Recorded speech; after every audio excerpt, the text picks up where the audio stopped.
There's a big misconception that those that are being trafficked, they're there on their own accord. 90% actually are not working on their own, meaning that they are being forced to do it.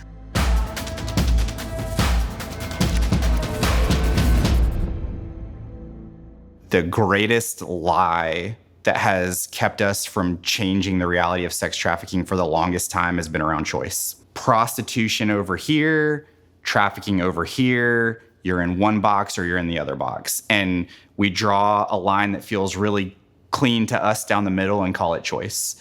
But what I've learned over time is so many individuals, it was abuse, neglect, self-survival as a kid. It's like you found a path to survive.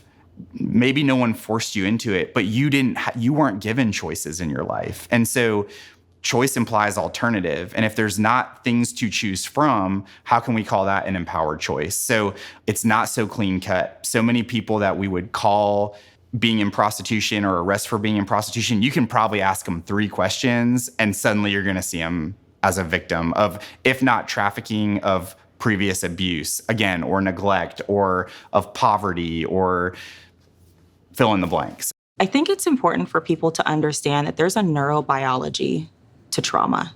The way your brain thinks when you're in this on an everyday basis, like your prefrontal cortex can literally be like your ability to make decisions and choice is overridden. It's on autopilot. So you can have a person giving blowjobs, smiling, servicing a customer or a trick, acting like they're enjoying it, and it's not consent. Because that part of their brain, they're in autopilot of, I have to do this, because if I don't, then whatever was used to break me into this or control me, those consequences are there.